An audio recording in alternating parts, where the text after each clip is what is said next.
Hey y'all, welcome back to Whiteboard Wednesday. I am sorry for not being here the last couple weeks. I was experiencing burnout and I just went ahead and took a break, took a pause. Um, I am aware of that in myself, and so I did what I needed to do to prevent that. But I am back, and today we are getting right into it. We are going to be talking about cognitive distortions, which are inspired by rational emotive behavioral therapy and cognitive behavioral therapy. So, what are cognitive distortions? Cognitive distortions are automatic negative thought patterns that distort how we see ourselves, others, in the world. And so they are often habitual and not always obvious. They are emotionally charged a lot of the times. They are often extreme or inaccurate, and they are usually rooted in past experiences, trauma, or anxiety. And so when cognitive distortions get left unchecked, they can lead to anxiety, low self esteem, depression, relational conflict, and avoidance or self sabotage, to name a few of the um, outcomes of cognitive distortions. And so I first learned about cognitive distortions my first semester in grad school, and I felt so seen. It was the first time I felt like I had a name to the things that I was experiencing, to the thoughts that I was experiencing, to those patterns. Um, and so I felt so seen, especially because I was able to recognize, like, oh my gosh, one, I'm not the only person that thinks like this. And two, there's a way to fix this, meaning I don't always have to continue to think like this. I had recognized how, my overgeneralizations, I had recognized how my personalization, even my black and white thinking, I am still working through that one now. But even how those cognitive distortions that were so prominent in my life at the time, there were ways to challenge those and remove those irrational and automatic negative thinking patterns from my thought processes in order to live a more fulfilling and satisfying life, not crippled by these negative thought patterns. And so the moment that I recognized that these were distortions, not facts, but patterns and distortions, something was able to shift in me, and I felt very empowered to tackle these on and be more cognizant in how they show up in my day to day life. And so there are actual evidence based ways to challenge these thoughts before they spiral and get out of control. So today we're going to be talking about and identifying the different cognitive distortions that exist and how they might show up in one's thinking patterns and beliefs about themselves and how to challenge those. And so here are several types of cognitive distortions. This is not an extensive list. There are several more actually. However, these are the ones that are typically talked about, especially when I was learning them in school. So you have all or nothing thinking, which is this black and white thinking, like I had mentioned earlier. And so this is seeing things in the extreme. So this might be or sound like, if I don't follow my morning routine exactly, my whole day is ruined. And I can admit that I am a stickler for routine, and I will sometimes have internal thoughts like that. And so just being more aware of cognitive distortions and knowing how to challenge those have been really effective in not allowing my black and white thinking, all or nothing thinking to essentially control the rest of my day, the rest of my week, the rest of whatever it may be I'm tackling. Next, we have overgeneralization, which is taking one situation and assuming it will always be that way. So that can sound like I opened up to one friend and got dismissed, so I can't trust anyone. So we have this one experience and we are placing it onto absolutely everything that may happen, ignoring that people are different, ignoring the context of what was going on to maybe contribute to that experience. So that is overgeneralization. Next, we have mind reading or jumping to conclusions. And so this is assuming that you know what someone else is thinking and usually assuming the worst. And I was big on this, especially in high school. I knew what X, Y, and Z was thinking. I knew how they felt about me, even if there was no evidence to this. But based on certain things, I had jumped to conclusions and assumed about this person or this situation. And so this could look like or sound like she didn't speak to me today. So she must be annoyed with me. So we're taking one situation and we are jumping to the conclusion that, oh, well, because they didn't speak, that means they are annoyed with me. They don't like me. Ignoring, again, all the middle parts of it. And so next we have catastrophizing, which is always expecting the worst case scenario. Again, I used to suffer from this. I was very much a pessimist in my past life. And so this could look like or sound like, if I don't get a job, I'll never get another one and I'll be stuck at home forever. So we just like go off the deep end real fast here. So this is like a real spiral. But like some people's thinking habits and thinking patterns are like this. We will catastrophize and make things more dramatic than they are, because in the moment it really does feel like that. Next, we have emotional reasoning. So this is believing something is true because you feel it deeply. So I feel like a burden, so I must be one. And a way to catch you on this one is I feel like. That's not a feeling. That's a state of being, essentially. So that right there, if you often say, I feel like I'm a burden, I feel like I'm stupid, I feel like I don't know what I'm doing, I feel like a failure, those are not feelings, those are thoughts. And so emotional reasoning, you can, when you start putting the word feel with thoughts, that's when we can get the emotional reasoning thought patterns happening. And so, like I said, that's I feel like a burden, so I must be one.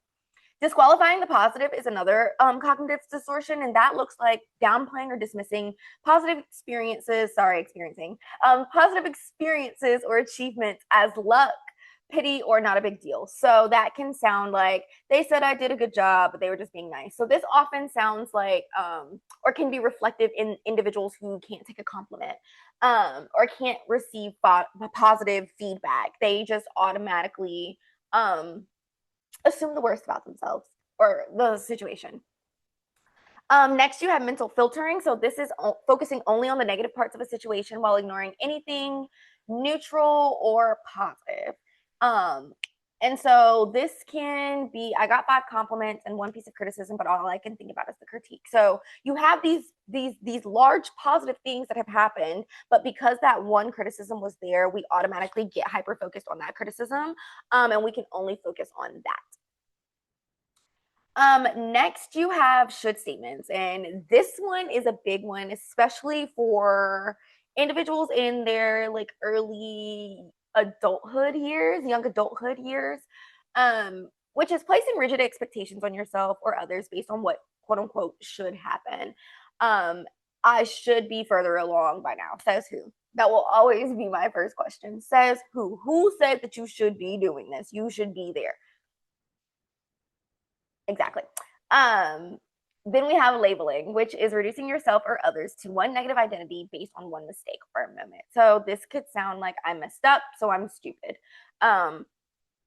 We all make mistakes. That does not mean you're stupid. And so we put these harsh labels onto ourselves, which can lead to self-sabotage, which can lead to that low self-esteem that we talked about earlier.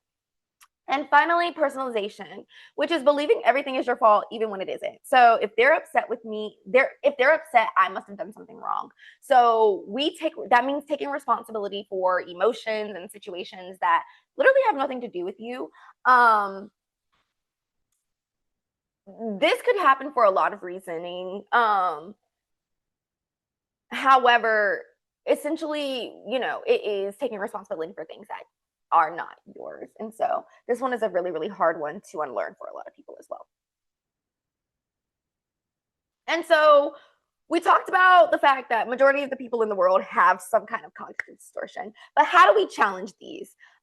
These are some of the skills, evidence-based tools and skills that I would give some of my clients, teach some of my clients in session if they are struggling with cognitive distortions.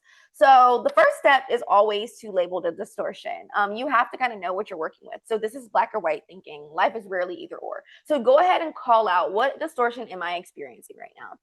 Cognitive restructuring is, what's the evidence for this?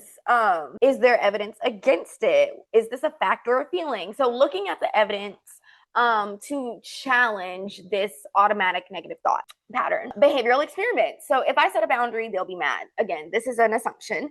Try it out.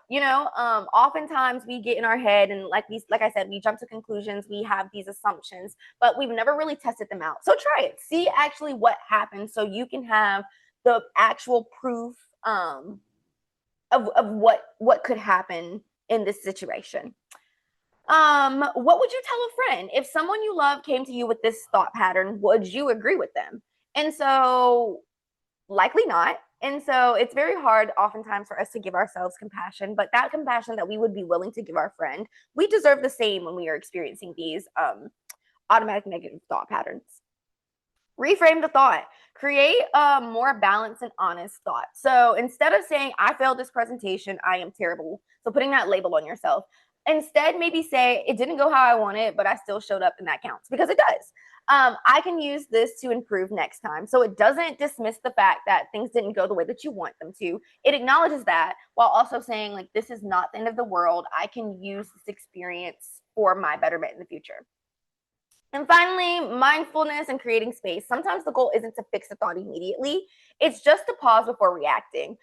Because these are so automatic and habitual, when we experience the jumping to the conclusions, when we start personalizing, when we start the black and white thinking, it happens very, very fast. And so mindfulness can create that space in order for us to be able to actually label the thought before just acting, before even able to process what is actually going on. So this can be journaling without judgment. This can be taking a walk or deep breaths to regulate emotions when you start to notice the cognitive distortions arise and you want to respond.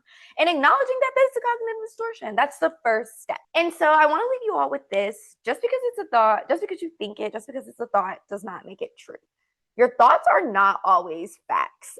We could probably think so many self-depreciating things about ourselves, but that does not mean it's true. We just might feel like it's true. And like I said, a feeling is not a fact. We talked about that when we were talking about DBT and facts versus feeling. So if you have not seen that video, that was definitely a video to go look at, because these are all kind of tied into each other. And so you're not broken for thinking this way. Like I said, this is such a common thing, so much so that, like, there's literally a whole theory that discusses these cognitive distortions. So you are not broken for thinking this way. This is a very, very common thought pattern and thought process. And there are actually tools to help you challenge the spiral. So you do not have to be stuck in this forever. You're not alone. You are not dramatic, and you are not weak. You've just believed distorted thoughts for so long that they have started to feel real. But today we are going to start that unlearning process one thought at a time. So having cognitive distortions are not your fault. They are likely a result of the environment we grew up in, the messages that we receive from ourselves and other people, the experiences that we've gone through. They're not your fault, but they are your responsibility once you become aware of them and how they impact your relationship with yourself, your relationship with others, how you see the world, how you interact with the world. And so you are not, like I said, stuck in this thinking pattern forever. You just need the tools, time, and practice to be able to unlearn these automatic negative thinking patterns, and replace them with more healthy thoughts that allow you to exist without frustration, more effective thoughts that allow you to exist without challenge. So I hope this message was helpful for someone today. I encourage you all to be mindful of the cognitive distortions that show up for you this week. And comment below maybe on some of the cognitive distortions you're already aware that you might need to put some effort into working through this week. Again, like I said, mine is usually always the black and white thinking, because I can be very, it has to be one way or the other. Gray areas can sometimes be very strange for me. So I know that about myself. And so I know to learn, I know that I have to lean into that gray sometimes. And I try to do that as much as I can, especially with clients, because I know it's very easy for me to just give one or the other, but there are so many possibilities that can exist. So thank you guys for tuning in to this week's Whiteboard Wednesday. I will see you all next week.